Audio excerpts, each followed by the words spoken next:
Okay, so we're going to pick back up in Hebrews. And we got going on chapter 11 last week. We made it to verse 12, so we did the first 12 verses. We're going to do about the next 12 to 14 verses tonight. And just by way of reminder, he was talking about at the end of chapter 10, he talked about, hey, don't shrink back, but press on in faith. And now he's going to talk about faith, and he's going to talk about a lot of examples to give of faith. So we'll be looking at altogether verses 13 through 26. Can I have somebody read these first 4 slides of verses?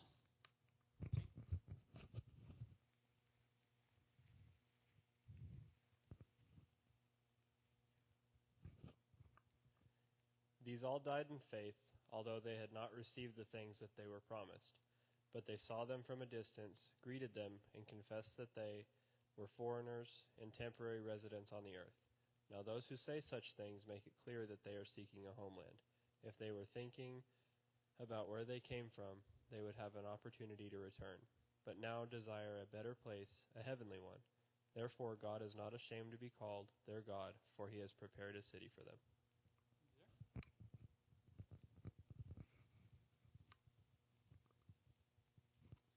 One of the unfortunate things that happens when we get into Hebrews chapter 11 is we kind of just blow through the people that are listed as examples of faith, and we don't really stop to look at the individual parts. So if you've seen last week, and we're seeing it again this week, he doesn't just list people's names and their acts. He lists people, yeah, but then he also mentions things, and if you actually take apart what they say, it's very interesting the things that he says, and you can see how it applies to the audience. So in verse 13 it says, these all died in faith, although they had not received the things that were promised. So when it says these all died, I know we ended kind of on a cliffhanger last week on verse 12, but these that he's not talking about are the patriarchs. He's not talking about Abel and Noah, okay, because they didn't die in faith about the things that were promised, right? So when he says these all died in faith, he's talking about the patriarchs that he's mentioning, like Abraham and Isaac and Jacob and whatnot, okay? Especially because he mentioned Enoch, and Enoch didn't even die. So we know that he's not talking about all the people he listed because they didn't all die. But they saw them from a distance, greeted them, and confessed that they were foreigners and temporary residents on the earth. So they looked forward to what was coming and believed it would come, whereas we look backward in faith about what has come. So once again, I know we said this last week, but it's worth repeating. Faith hasn't changed. People have always been saved by faith. They just look forward, we just look back. Same idea. Specifically, the things that they were looking forward to wasn't necessarily the Messiah. Okay, they were looking forward to inheriting the land. They were looking forward to having the multitude of descendants. They were looking forward to those kinds of things. And I think, take this for what it is. Sometimes in the modern application of scriptures, we sometimes forget about how the inheritance of the land applies to us. You know what I mean? For the Jews, one of the big things of the promises for them was the inheritance of the land, the multitude of descendants. But the thing that we focus on is the Messiah. Not to say that's bad. I'm not saying that's bad. But I think that we've done it to the exception of the land and the multitude, which is why it's important when you read through Acts, there's going to be a part where a guy named Stephen is going to get stoned. Listen to his speech that he gives, and he's going to bring up the land and the multitude and the place of worship too, as it applies to the Messiah. But just pay attention to his discourse and how he brings together those Jewish ideas into the new Christian context. Very interesting. So anyways, so in part, they did look for the Messiah, in part, but they didn't fully understand that they were looking for the Messiah. And I'll kind of explain what I mean in just a minute, but they predominantly didn't. And this is one of the things that we fail to realize a lot of times. When you're reading through the prophets, oftentimes the prophets themselves didn't fully understand the thing that they were prophesying about. And even when, a good example of this is, so Isaiah, he says that this will be a sign for you, the virgin will give birth to a child. And directly, that's talking about his wife. His wife had a child. And he had the two children, Bahar Shalal Hashbaz, and the other one, I forget the other one's name. But and so that was a fulfillment of that. But there was a greater fulfillment that came through Christ, and he didn't realize that there was a greater fulfillment coming. And there's a lot of times like that where you're going to see that prophecy isn't quite so cut and dry as sometimes people take it to be. And there's going to be a lot of times that God calls you to things and speaks to you about stuff that you're not going to understand its full import. Even after it's done, you won't even fully understand it. So these things, however, were an opportunity for faith for them. Just like now we have an opportunity to trust God, back then this was an opportunity to trust God. The whole inheritance of the land and the multitude, these were opportunities for them to step out in faith. And so even though they didn't have the full vision of what that would look like, it was still an opportunity for them for faith, just the same. One of the biggest things that we do is we put this big rift between the Old Testament and the New Testament and think somehow they got saved by works and we get saved by faith. And so then when we look at their acts of faith, we overlook them, attributing them to the works. It just doesn't really work that way. So one thing that's interesting that this verse brings up is it says, they saw them from a distance, that being the promises, greeted them and confessed that they were foreigners and temporary residents on the earth. Throughout the time that the patriarchs were alive, they referred to themselves consistently as aliens, sojourners, these kinds of things. And it's interesting because I don't know how many times I've read through the stories in Genesis and whatnot, and it just never clicked in my head. So many times I read the same thing, and it just never clicks. But think about this. They were in the land that God was going to give to them, and yet they called themselves aliens in that land that was their promise. That just blows me away. So they confessed that they were exiles with their life, and also they said it with their words too. When they were there, they had an understanding that this was not their final home, and we know that not just because they called themselves aliens, but by the fact, and I think we looked at this last week, that they didn't live in the Canaanite cities; they lived in tents. That was a testament to us that they were looking for a greater home. So then we get to verse 14, and it says this. Sorry, there we go. Now, those who say such things make it clear that they are seeking a homeland. So this is a basic argument that has a lot of depth to it. And the idea is this: if this isn't it, that argues that there is an it. You know what I mean? If this here is not it, that in itself is an argument that there is an it. So, like, for instance, we look at the world and we say, how could there possibly be a God? Because, how could a good God allow all these bad things to happen? Where if there isn't God, then how could he break that goodness? See, I mean, the only reason we can say that there is evil in the world is because there's a good God. See what I mean? So if you just sidestep that and say, I can't possibly believe in God because there's evil in the world, well, if there is no God, then who are you to hold him to doing something that's evil? Because he doesn't exist, right? See what I mean? So it's one of those arguments of necessity. C.S. Lewis talks a lot about this in his works. He talks about it in The Weight of Glory, in the Chronicles of Narnia, all throughout his works. But he talks about the idea of the home that we all long to but never find. And one of the examples he gives is the unsmelled flower. And so I wanted to quote him directly. This is what he said. The fact that our heart, I hate this, so much I hate this. The fact that our heart yearns for something earth can't supply is proof that heaven must be our home. We're looking for something we're not finding here because it isn't here. And so when we read verse 14, that directly applies that. Now those who say such things make it clear that they are seeking a homeland. They're seeking something that isn't where they are. So Hebrews 11:15, and this is more than just them being discontent. You know what I mean? This is in itself an act of faith. Abraham living in tents is an act of faith. So verse 15, if they were thinking about where they came from, they would have had an opportunity to return, right? So you can think of, the good old days, right? Oh, back when I was a kid, or this place that I loved that city, right? So you go and move there, and it never fulfills you. You never, this is perfect, this is the perfect, I mean, you can be happy there, you can choose to be content, but there's never going to be that place where you say, that's the good old place. If I could just get back to that place, I'll be at peace. And then you go there, and it never really satisfies you in that same way. You'll enjoy it, even for years you'll enjoy it, until the distraction kind of wears off, just like a marriage, You first get married, everything's perfect, well, then the honeymoon kind of wears off, and the other person kind of irritates you, and you have to kind of get over that and grow. It's kind of the same thing. You go from thing to thing and move from place to place, trying to find something, the perfect place, and then you think you find it, and then somehow something always happens where it goes away. And so in the back of your head, it's always, oh, it's out there somewhere if I just look hard enough. But then you go back to that place, and it's totally different. I remember I used to live in Redlands, California, terrible place. But I went back there years later, not of my own free will. I was living with my parents. So I went back there, and it was not the same. It totally changed. I went to college. I loved living in Waxahachie, Texas. Great place. I really loved it. Went back there years later, and it was not the same. So there's always this idea in the back of your head that this perfect place that doesn't even exist anymore.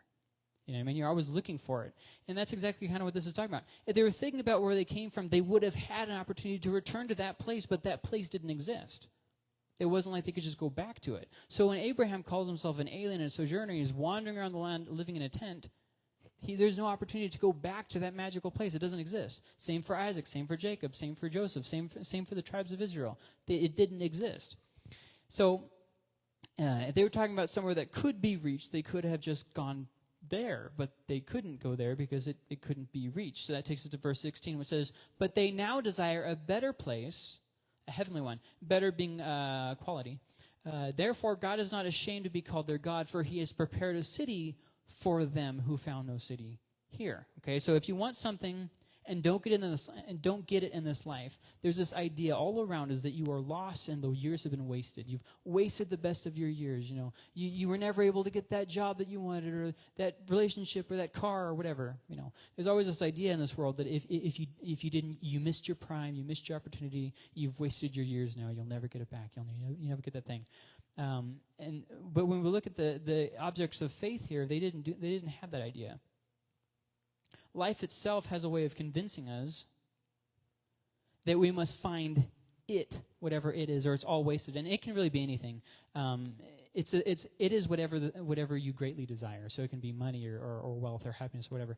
But they being the patriarchs, the Israelites patriarchs, the fathers of Israel, they couldn't get it in this life either, ultimately. And neither could the Hebrew audience. Now, why is this important? Because the Hebrews are Jews. They've converted to Christianity. They're considering going back to Judaism to have things the way they used to be at peace again, not have to deal with all this politics and family abandoning them and the issues and the drama. We just go back to Judaism and just forget the whole thing. It's easier that way. It's simpler that way. If we just go back to the good old days, that's where our home will be and everything will be fine. And then you read passages like this where he says, "But they now desire a better place, a heavenly one." That also speaks to me in my present thing. If I go back to Judaism, that's not going to be the better place. That's not going to be the dream that I'm looking for. It's not going to fulfill me in that way.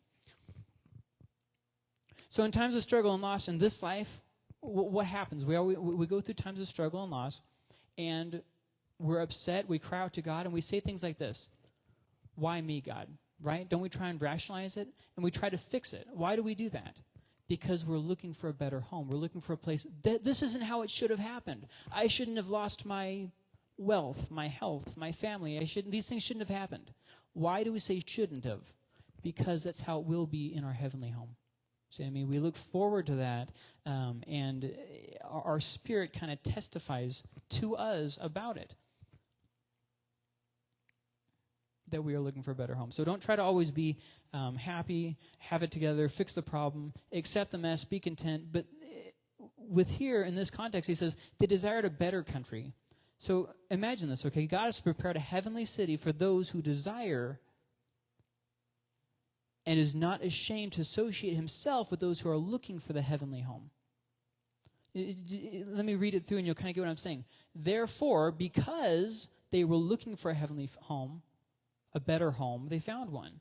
God is not ashamed to be called their God, for he has prepared a city for them.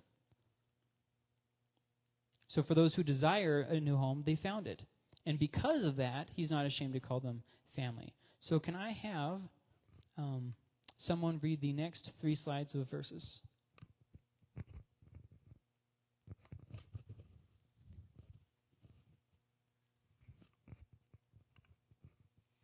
By faith, Abraham, when he was tested, offered up Isaac. He received the promises, and yet he was offering his one and only son.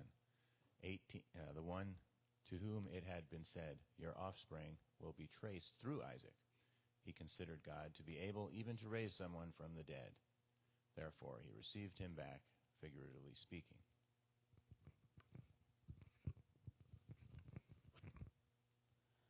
So that takes us to the next section here. And I'll reread verse 17 because there's something important that I think is oftentimes misused by cults whenever you talk with cults. It says, by faith Abraham, when he was tested, offered up Isaac. We all know the story, you know. It's one of the big memorable stories. Even atheists know this one, of him offering up his son on an altar. He received the promises, and yet he was offering his one and only son.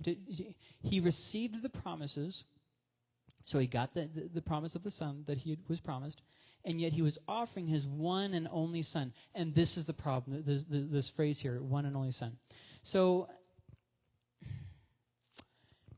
historical context, was Isaac his only son? No. You got it. There was another son, a son that was born before this son, and that son's name was Ishmael.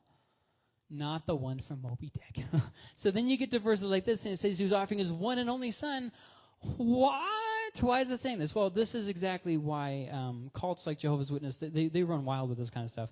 So in Greek, there's this word monogeneia. And how people thought this works is if a word is together, you break it up into two parts, and that gives its deeper meaning. I don't know what idiot ever thought of that. So you got monogeneia, mono being one or only, right? Okay, geneia being begotten or offspring, okay? So you put it together, only begotten, right? That's how we translate in John 3:16. He gave his only begotten son, right? Wrong. It's not there's just it doesn't make sense, especially when you look at verses like this where it clearly says Isaac was Abraham. Yes, Isaac was Abraham's only begotten. Well, that doesn't really make sense. It doesn't fit. It's not historically true. And the reason being because monogeneia doesn't mean only begotten. It means special or unique. So you can't just take a word and split it into two parts and say that's the word's meaning. People who don't know Greek, they do that. But that's not how any language works. You can't just, think about, I'll give you an English example. Butterfly. So what is a butterfly? Well, it's butter and a fly. No, not even kind of. It's not. No, it's a butterfly. Like it's its own thing. It's not a fly. It's a butterfly. It's the exact same concept. That's how language works. You can't just split a word apart. We'll come back to that later. This is why I'm making such a fuss about this. This is going to be something we come back to. But a lot of the things that you're going to read about people who don't really know Greek but shoot off their mouths like they do, they're going to say stuff like this, and they're going to try splitting words apart and try to give you a deeper meaning. Be careful with people who claim to know Greek that don't actually know Greek. This is a very dangerous thing. And I tell you what almost all of them do. They buy a book called Vine's Expository Dictionary, and they think that this is a good source. It's a terrible, terrible source. If you have one in your Bible, I encourage you to burn it. Have a book burning just for that book, okay? It's a terrible book. I can't reasonably say any serious Greek scholar who supports it. It's not, anyways. Don't read that book. It's not something that's warranted. But anyways, so the idea here in this verse is not only begotten, it's special or unique. The same as, let me come back to that. So Isaac was Abraham's special or unique son in that he was the one who had the promise. Is Jesus God's only son? Well, no, we're all God's sons, right? We've been adopted in his heirs. Doesn't it say that? So how can Jesus be his one and only son? He's a special, unique son. That doesn't mean that he was begotten, because Jesus was not begotten. He was not created, right? You can't be begotten if you weren't created. This was the whole thing I went on months ago talking about the idea of the eternal generation of the Son. And I said about how that wasn't really a biblical concept. This is kind of where it ties back in again. Jesus is not begotten, so he couldn't be eternally begotten. That's just silly. Jesus has always been God. Okay? So when we're talking about Jesus, he's not the only begotten. So how does this apply? Well, very much so. The reason why he's bringing this up about Isaac is because it applies about Jesus, Isaac, and about the Hebrews themselves. So the same as God sacrificed his special son, right? The only one that was called by the promise, the only one that carried forth the new covenant, Jesus, same way. In that same way, Abraham also did the same. Isaac was the son of the promise. So what does that mean for the audience that is reading this? They're standing to lose as well. Okay, no matter what happens, they're going to lose. If they hold the line and stick with Christianity, they're going to lose their possessions, their family. Things are going to go bad. If they give it up, they're going to lose the promise. So either way, they're going to lose something. And so this verse very much so applies to them, especially in the way that it says, by faith, Abraham, when he was tested, offered up Isaac, he received the promises and still gave them up. So he's talking to the Hebrews and saying, yes, you who have received the promises, you have to still be willing to give them up so you can gain the eternal promises. So let's move on from there and go to verse 18, which says, the one to whom it had been said, your offspring will be traced through Isaac. And that kind of follows the thought through and kind of clarifies it up. So one and only equals special. If your Bible says one and only, I am sorry. I'm sorry. The only way to get around these kinds of things is just get a Greek Bible and translate yourself. And that's problem solved. So we get to verse 19. It says this, he considered God to be able even to raise someone from the dead. Therefore, he received him back, figuratively speaking, or other translations say, therefore, he was raised to life again. Something around there. So they all kind of say something similar. So Abraham, and this is amazing when you think about it. And the thing is that Hebrews is quoting these things from the Old Testament, and he's quoting these verses these little words that we completely overlook when we're reading through the story. So let's look at this. He being Abraham, considered God to be able even to raise someone from the dead. Now, how do we know that? You see, Abraham knew that God was in control, and no matter what happened, he would still be in control because the promise was given to Abraham about his son, what would happen with his son, and he stood on it. And even when God said, okay, now kill that son, he was still standing on the promise. And how do we know that he was still standing on the promise? Because in Genesis 19, he says this to his servants. He says, we will return from the mountain. So he didn't know what was going to happen. He didn't know what this is all looking like. But he knows God's promises, and even when there's a contradiction to that promise, he's still walking in the promise. This is an amazing act of faith here. So he was sure of the promises.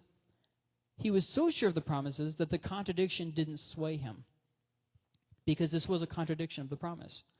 This is the son of the promise. Okay, now kill him. See, that's a contradiction of the promise. You can't have a son that carries on your name if he's dead. It's impossible. But he did it knowing and looking forward in faith.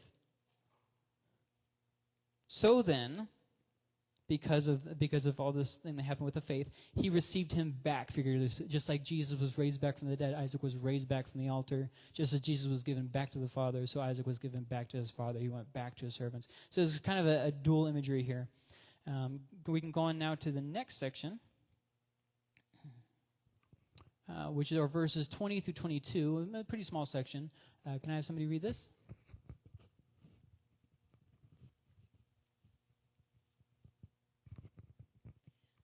By faith, Isaac blessed Jacob and Esau concerning things to come.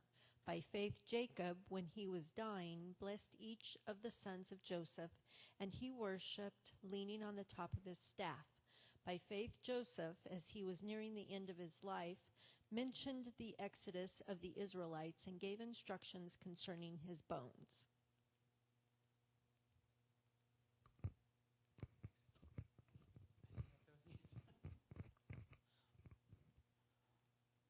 I kept waiting for the next slide to come up. I was like, where'd it go?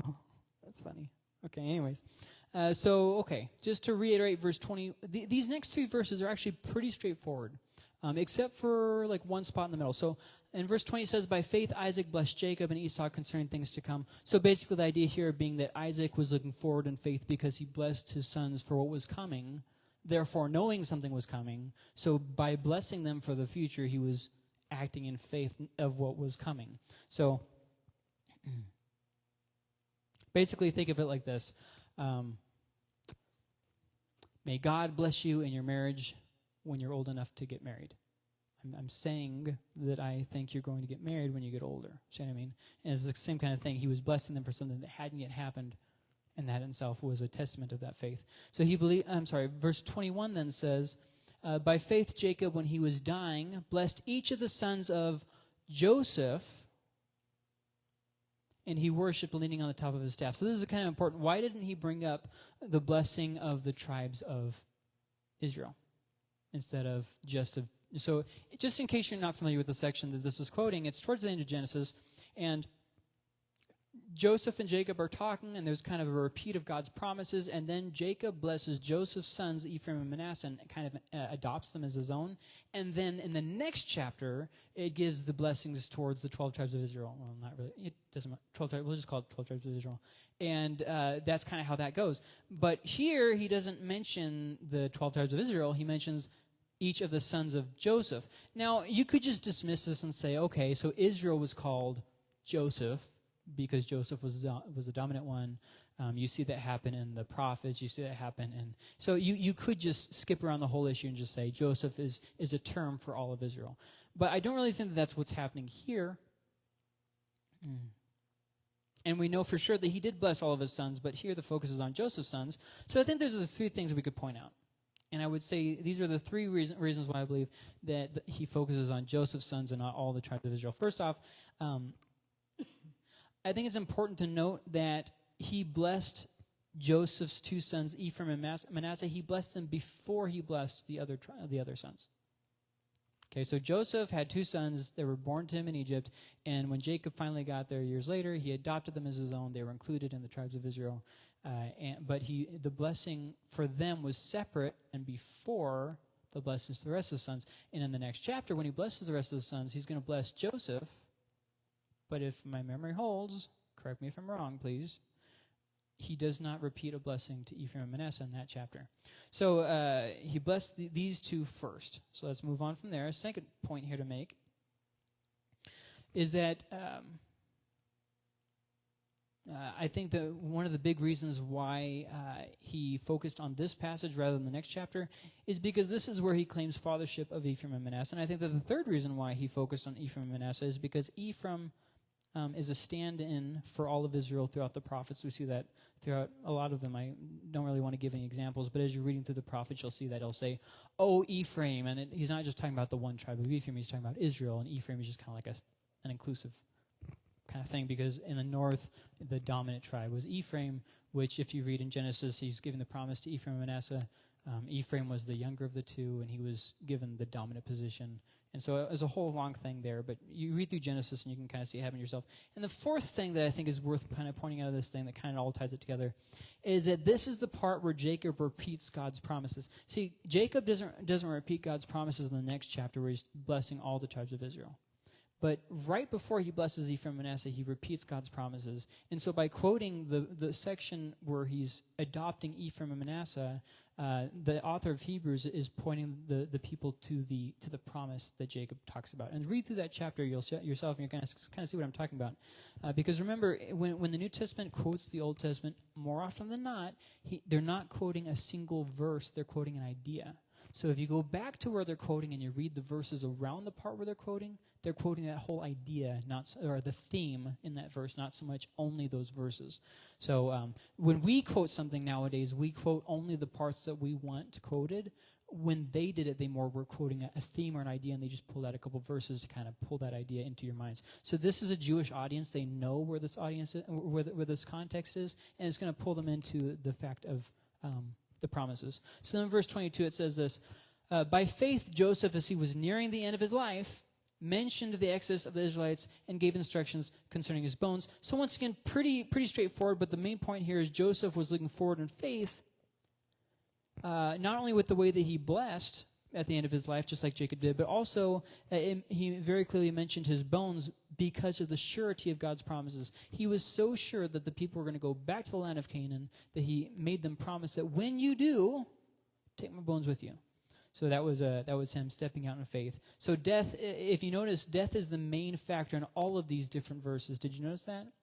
When it says in verse 20, Isaac blessed Jacob and Esau concerning things to come. He did that when he was dying. By faith, Jacob when he was dying.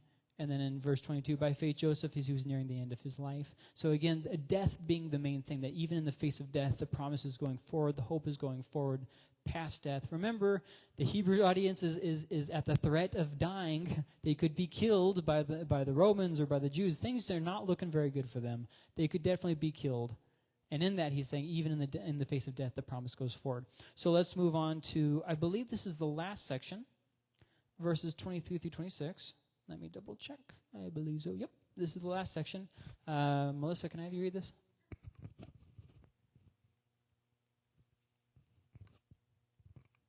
By faith, Moses, after he was born, was hidden by his parents for 3 months, because they saw that the child was beautiful, and they didn't fear the king's edict. By faith, Moses, when he had grown up, refused to be called the son of Pharaoh's daughter, and chose to suffer with the people of God rather than to enjoy the fleeting pleasure of sin. For he considered reproach for the sake of Christ to be greater wealth than the treasures of Egypt, since he was looking ahead to the reward.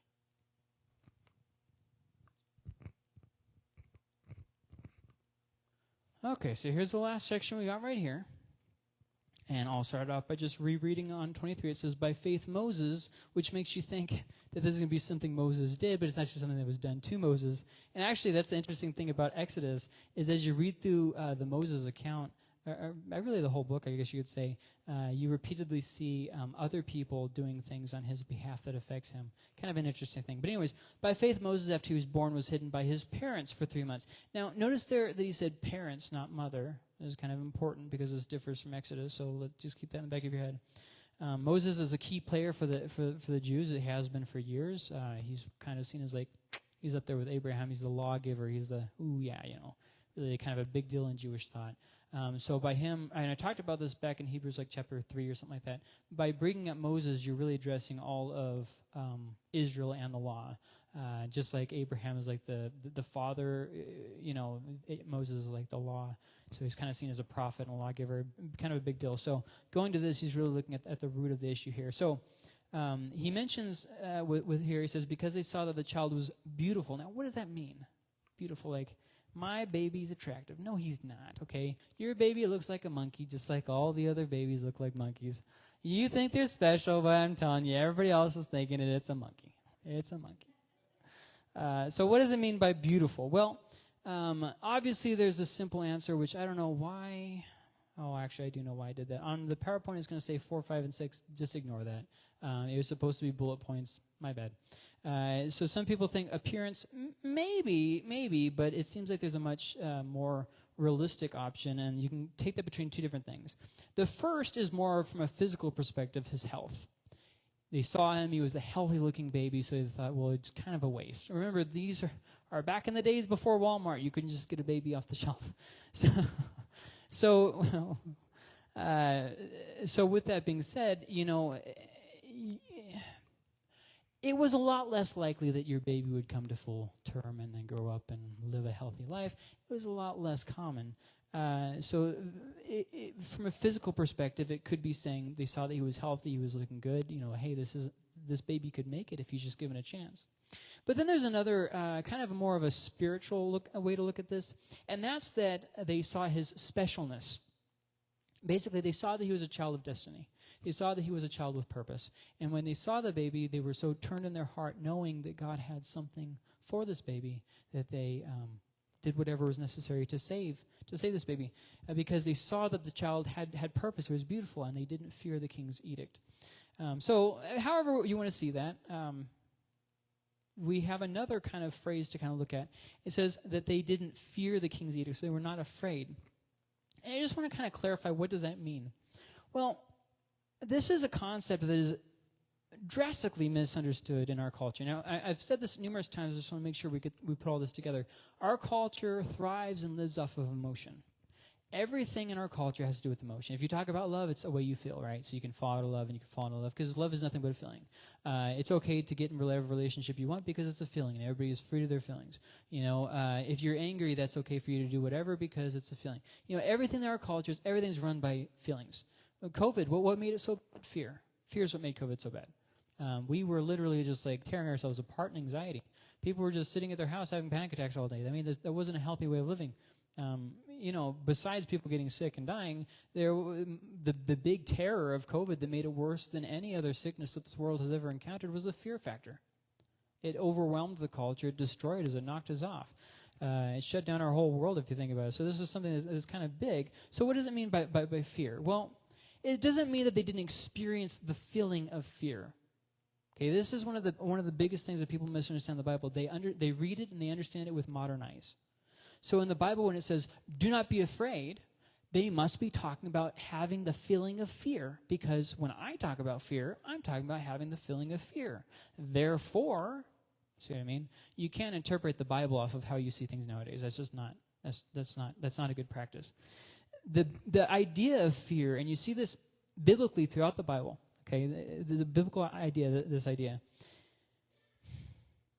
Fear is not a feeling necessarily, although feelings come and go. Let me say it like this. I'll say it like I have it on the PowerPoint. Fear is an action of disobedience. So when you have fear, you are shying away from the truth. You're faced with something in your life.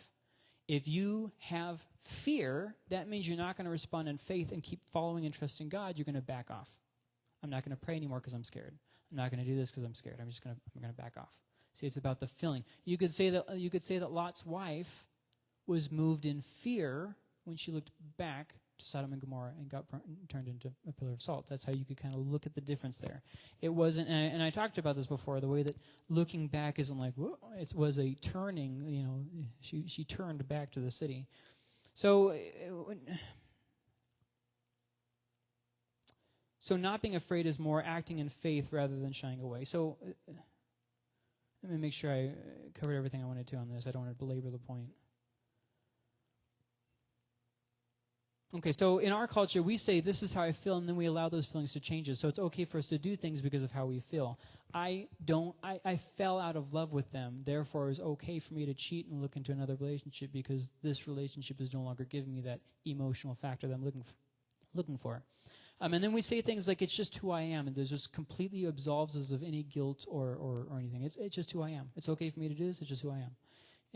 We get ourselves in these different pickles. But the Bible honors people who, regardless of their feelings, act in faith. So let's look back and read this again. By faith, Moses, after he was born, was hidden by his parents for 3 months because they saw that the child was beautiful and they didn't fear the king's edict. How do you know they didn't fear the king's edict? Because they saved the baby from the king. How do you know that they didn't fear? There was an action involved. In the Bible, whenever they're talking about fear, they're talking about an action. Not a momentary feeling. Your feelings are going to come and go. Who here has gone in for surgery? Okay. Did you feel fear at any moment? You did? Yeah? Okay. What about you? Yeah? Okay. You get my point here. So when you're going in for surgery, you're going to have maybe jitteries, maybe a little bit of butterflies, a little nervous. Is this going to work out? Do I trust these doctors this much? There's going to be a lot of things that are playing in your head. You're going to experience feelings of fear. That is not a reflection of faith. Okay, to put it in terms that you'll understand what I'm saying, it would be this. I'm scared, therefore I am not going to have the surgery. It's moving me now to an action. Same thing is true of God. I'm feeling fear, therefore I'm not going to follow God. I'm not going to do what he says. As it applies to the Hebrews audience, they are experiencing fear, so they're thinking about shying away from Christ as their means of salvation. They're thinking about going back to Judaism. So there's a lot of things here to kind of weigh, and I don't want to kind of get too stuck on it, so let's kind of move forward.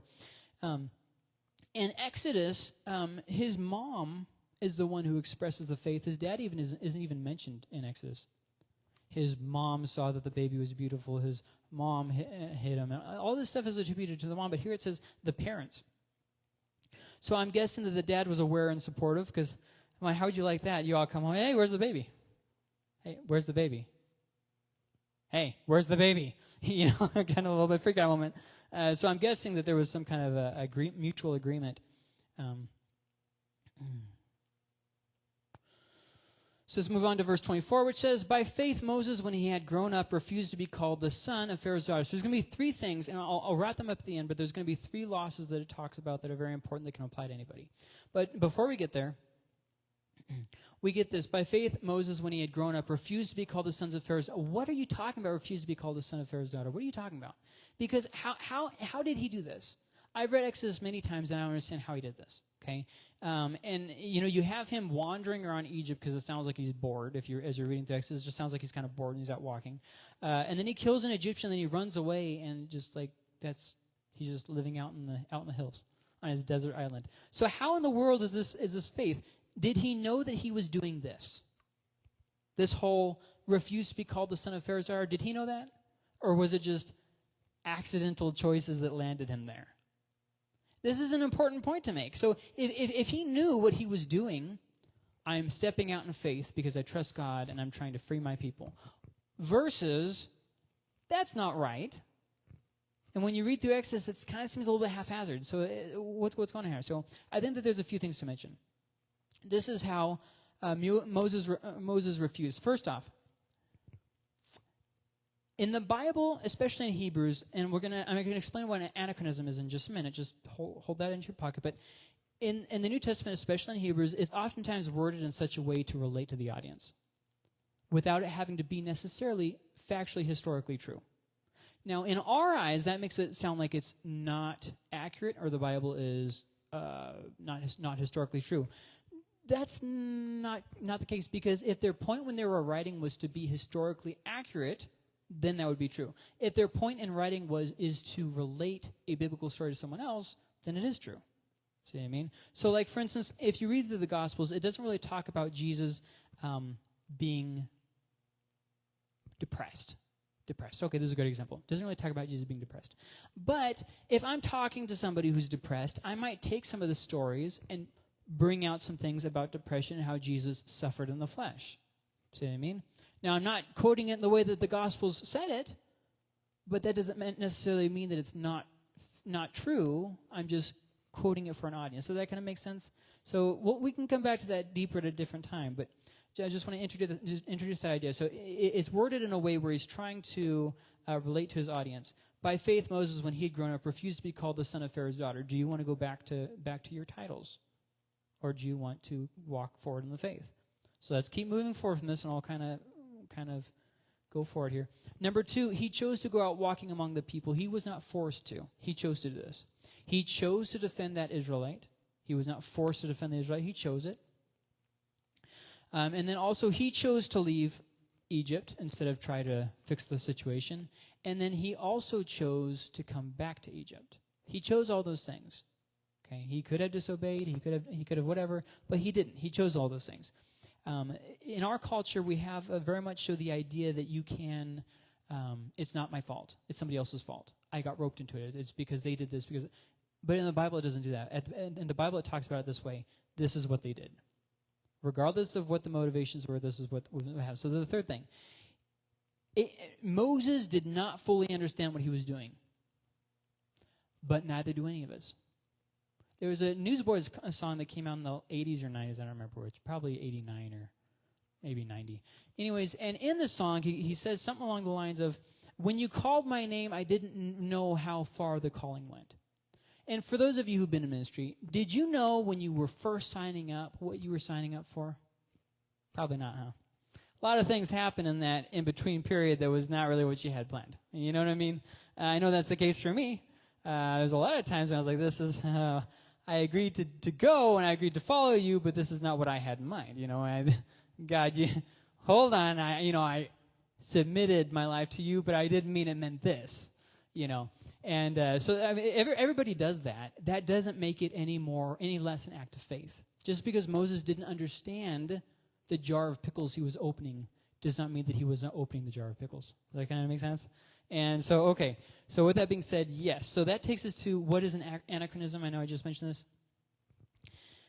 Anachronisms happen throughout the Bible, and I'm sorry I'm saying it a little bit weird, but it is basically, this is from the dictionary, an act of attributing a custom, event, or object to a period which it does not belong. So in that sense, you can say that Moses was looking forward in faith to Jesus, even though he didn't know Jesus. Even though he didn't have a Bible saying that, even though he didn't have the words of the prophets, you could still say that he was looking forward in faith and that he trusted in Jesus. So did Moses trust in Jesus? Yes. Was Jesus even alive on earth there? No. See, that's an anachronism, but it's still true. So throughout Hebrews, don't write off a verse because it's not used in the way that a modern audience would do it. Try to understand it for what it's saying, and then try to understand it for the time that it was written in, and then try and change your understanding to learn from it. Because remember, we're not just here to criticize the word. We're here to learn from the word. There's lots of people, lots of scholars even, that all that they do is study the word and criticize it, and they criticize the manuscripts and all these different things, but they don't even believe in God. And so there's a difference between knowing the Word and studying the Word and actually believing the Word. So don't let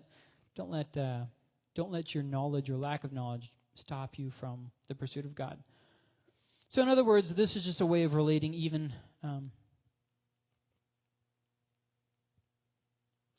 to the audience without having to be literally accurate. And it's not untrue. He's not saying something that is not true. And you're going to find this out in the Gospels too. A lot of times things are said in a way that aren't going to match up with the other Gospels. It doesn't mean that it's not true. And we talked about that in the Bible class, so let's just kind of move forward. Verse 25 says, "And chose to suffer with the people of God rather than to enjoy the fleeting pleasures of sin." Okay?